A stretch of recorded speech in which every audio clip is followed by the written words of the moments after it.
अस्सलाम वालेकुम। एक हफ्ता होता है कि मैं वज़ीर आज़म शहबाज शरीफ की लाहौर में होने वाली प्रेस कॉन्फ्रेंस में मौजूद था। ये वही प्रेस कॉन्फ्रेंस थी जिसमें उन्होंने इमरान खान पर कातलाना हमले और अरशद शरीफ के कत्ल की तहकीकात सुप्रीम कोर्ट के सभी जजों पर मुश्तमिल कमीशन के सुपुर्द करने का ऐलान किया था। इस प्रेस कॉन्फ्रेंस का आगाज़ हस्ब तवक्को तहरीक इंसाफ और इमरान खान पर तबर्रे से शुरू हुआ। उनकी तकरीरों के मुंतखब टुकड़े पेश करके साबित किया गया कि पाकिस्तान की अजीम अफवाज के खिलाफ हर हद पार कर चुके हैं। उनके खिलाफ कार्रवाई का अज़्म जाहिर किया गया।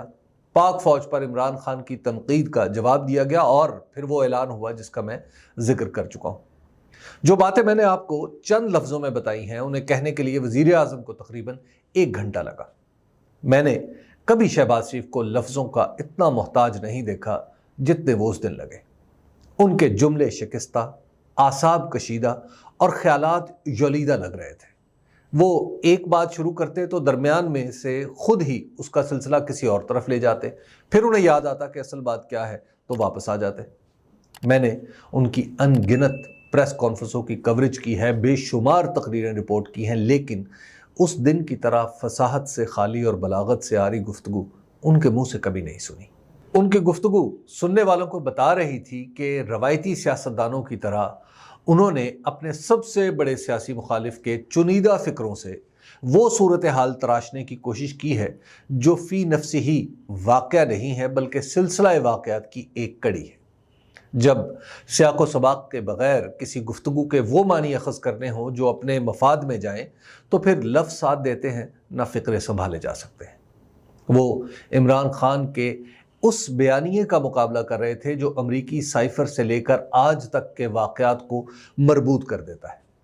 उनमें से किसी बयान को एक अलग वाक़े के तौर पर लेकर उस पर तनकीद करना इतना मुश्किल काम है कि सियासतदान तो दूर की बात, कोई माहिर मंतक या तेज़ तर्रार वकील भी इस पर पूरा ना उतर सके।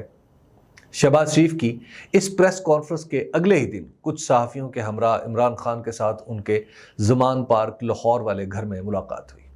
इमरान खान की दाईं टांग प्लस्तर में जकड़ी हुई थी, जिसकी वजह उन्होंने बताई कि 3 नवंबर को वज़ीराबाद में होने वाले कातलाना हमले में लगने वाली एक गोली उनकी टांग की हड्डी को छूती हुई गुजरी है, जिसकी वजह से हड्डी को नुकसान पहुंचा है। प्लस्तर इस हड्डी को अपनी जगह रखने के लिए लगाया गया है। मेरा ख्याल था कि इमरान खान कातलाना हमले के बाद कुछ बुझ चुके होंगे, लेकिन मेरी तवक्को के बरअक्स वो बिल्कुल उसी तरह बशाश थे जैसे हमेशा नज़र आते हैं। मैंने उन्हें 6 महीने पहले वज़ारत उज़्मा के आखिरी दिनों में भी देखा है, जब उन्हें मालूम था कि उनकी हुकूमत ख़त्म होने वाली है। उस वक्त भी उनके चेहरे पर कभी परेशानी नज़र नहीं आई। कातलाना हमला एक बिल्कुल अलग चीज़ है। ज़िंदगी रहे तो वज़ारत उज़्मा मिल भी जाती है और चली भी जाती है, अलबत्ता गोलियों की बौछार से बच जाना ऐसा वाक़या नहीं जिसे आसानी से नज़रअंदाज किया जा सके। मगर इमरान खान के चेहरे पर इसका कोई असर दिखाई नहीं दे रहा था। हम लोग वहीं थे कि एतज़ाज़ अहसन भी उनकी अयादत के लिए आ गए। उनकी आमद पर इमरान खान उनके साथ उन दिनों की पुरानी यादें ताज़ा करने लगे जब वो दोनों क्रिकेट खेला करते थे।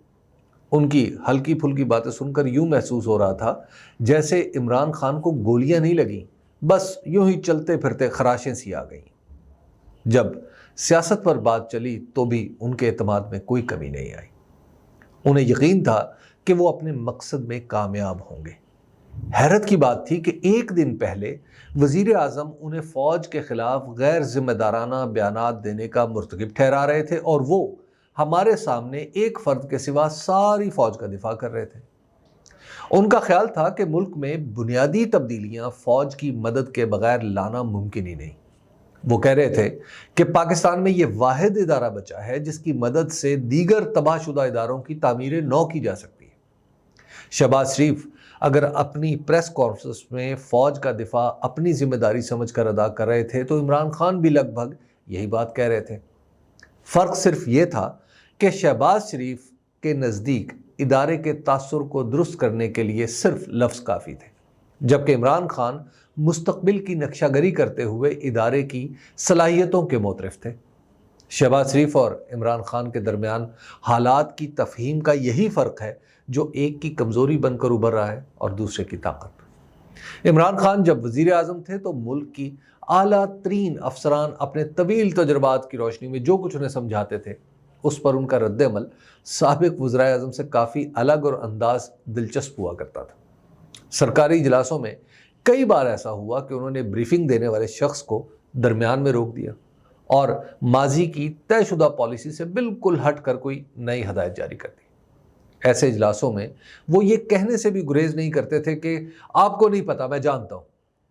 پاکستان جیسے ملک میں جہاں کے ادارے اپنی جڑیں آج بھی نوآبادیاتی نظام میں تلاش کرتے ہوں اور اسی طرز پر کام کرتے ہوں، ان کے سربراہوں کو کوئی یہ کہے کہ آپ کو نہیں پتا تو بہت ساری ناراضگیوں کو سمجھنا آسان ہو جاتا ہے۔ عمران خان کی خود اعتمادی حد سے بڑی ہوئی تھی یا زائدہ ضرورت تھی، جو کچھ بھی تھا، یہ بہرحال پاکستان کے ریاستی ڈھانچے میں نئی بات تھی۔ اس کے علاوہ خارجہ امور میں پاکستان کو صرف رد عمل دینے کی عادت سے ہٹا کر کسی باقاعدہ پالیسی کی طرف لانے کی کوشش بھی ذوالفقار علی بھٹو کے بعد پہلی بار ہو رہی تھی۔ اس کی انتہا یہ تھی کہ انہوں نے ایک نازک وقت میں روس جانے کا فیصلہ کر لیا، جس کے بعد برپا ہونے والے واقعات اب تاریخ کا حصہ بن چکے ہیں۔ عمران خان شعوری یا لاشعوری طور پر پاکستان کے ریاستی ڈھانچے اور سیاست میں باہمی تعلق کے اصول و شرائط از سر نو لکھنے کی کوشش کر رہے ہیں۔ یہی ان کے اقتدار سے نکلنے کی اصل وجہ ہے۔ یہ بات میں ذاتی طور پر جانتا ہوں کہ شہباز شریف بھی یہی چاہتے ہیں، لیکن ان کے خیال میں یہ معاملہ سیاسی ارتقاء کے سپرد کر دینا چاہیے۔ وہ 2008 میں جب دوسری بار وزیر اعلیٰ بنے تو ان کی تقریریں اٹھا کر دیکھ لیجئے، بلا مبالغہ اپنی ہر دوسری تقریر میں انہیں ملک کے اندر انقلاب کی صورتحال دکھائی دیتی تھی۔ وہ بار بار سننے والوں کو بتایا کرتے تھے کہ نظام اپنا کام نہیں کر پا رہا، لیکن اس اعتراف کے باوجود وہ اس میں کوئی جوہری تبدیلی لانے کے حق میں نہیں تھے۔ اس کی وجہ غالباً سیاست تھی اور ہے۔ سیاست میں اداروں کی تشکیل نو سے زیادہ الیکشن جیتنا اہم ہوتا ہے۔ انہوں نے اپنی توجہ اسی نقطے پر مرکوز رکھی۔ عمران خان بھی کوئی انقلاب نہیں لا پائے یا نہیں لانا چاہتے، لیکن انہوں نے موجودہ نظام کو جوہری طور پر بدلنا چاہا اور اب بھی وہ ایسا ہی چاہتے ہیں۔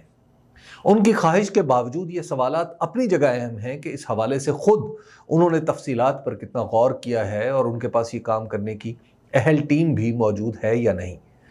عمران خان جو چاہتے ہیں کھل کر بتا دیتے ہیں اور ڈٹ جاتے ہیں۔ شہباز شریف جو چاہتے ہیں وہ کھل کر بتا سکتے ہیں، نہ ڈٹ سکتے ہیں۔ عمران خان کے خیال میں تبدیلی کا پھل پک چکا ہے، اسے بس ہاتھ بڑھا کر توڑنا ہے۔ شہباز شریف کی رائے میں اس کے لیے بھی زمین ہی تیاری کے مرحلے میں ہے، اس لیے پھل توڑنے کا سوال ہی پیدا نہیں ہوتا۔ ایک طرف فکری سطح پر کوئی ابہام نہیں اور دوسری طرف فکر سیاست کے تانے بانے میں الجھی پڑی ہے۔ اس لیے ایک بولتا ہے تو اسے لفظوں کی تلاش میں ادھر ادھر نہیں دیکھنا پڑتا، اور دوسرے کو اپنا مافی الضمیر بیان کرنے کے لیے الفاظ میں اثر نہیں آتے۔ اور ہاں، ایک مسئلہ یہ بھی ہے کہ عمران خان کو معلوم ہے کہ ان کا اقتدار کیوں گیا، اور شہباز شریف کو علم ہے کہ انہیں اقتدار کیسے ملا۔ عمران خان کو جو معلوم ہے وہ کھل کر بیان کر دیتے ہیں، اور شہباز شریف کو جو کچھ پتہ ہے وہ بتایا نہیں جا سکتا۔